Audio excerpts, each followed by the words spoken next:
Hi అండి అందరికీ. ఈరోజు మా బిందు బర్త్‌డే అనమాట. ఫస్ట్ టైమ్ అనిపిచ్చింది. అందరూ ఉండుంటే బావుండేదని. లాస్ట్ టైం బర్త్‌డేకొచ్చేసి అమ్మ వాళ్ళ ఇంటి దగ్గరున్నాము. అక్కడైతే చాలా గ్రాండ్‌గా చేశామనమాట. చుట్టుపక్కల పిల్లలందరినీ పిలిచి చక్కగా వాళ్ళకి కేకులు, చాక్లెట్లు ఇచ్చి కొంచెం సేపు సాంగ్స్ పెట్టి వాళ్ళతో డాన్స్‌లేయించి చాలా జరిగింది. బట్ ఈ ఇయర్ వచ్చేసి ఇంకా మేము ఇక్కడికి రాజమండ్రి వచ్చేసాం గదా! ఇంక మేము నలుగురమే ఉన్నాం అనమాట. ఇంకా చుట్టుపక్కల పిల్లల్ని పిలవడానికి కూడా లేదు.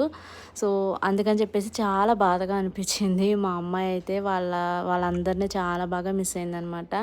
సో, ఇంగ ఏం జరిగిందంటే కేక్ కట్ చేసిన తర్వాత ఫోన్ చేయించి, ఇంక ఫోన్‌లో మాట్లాడించాను. ఇంక ఫోన్‌లోనే విషెస్ చెప్పారనమాట అందరూ. ఇలాంటి బర్త్‌డే ఫంక్షన్స్ వచ్చినప్పుడు అనిపిస్తదనమాట. అందరూ ఉండుంటే బావుండు అని. మా బిందు అయితే నిజంగా చాలా మిస్ అయింది. మేము కూడా చాలా మిస్ అయ్యామనమాట. సో, ఫోన్ చేసి వాళ్ళైతే చాలా బాధపడ్డారు. ఇక్కడ ఉంటే బావుండేదని చెప్పేసి. సో, ఇంగ ఏం చేస్తాం జాబ్ పర్పస్ మీద సిటీలో ఉన్నప్పుడు ఇంక ఇలాంటియన్నీ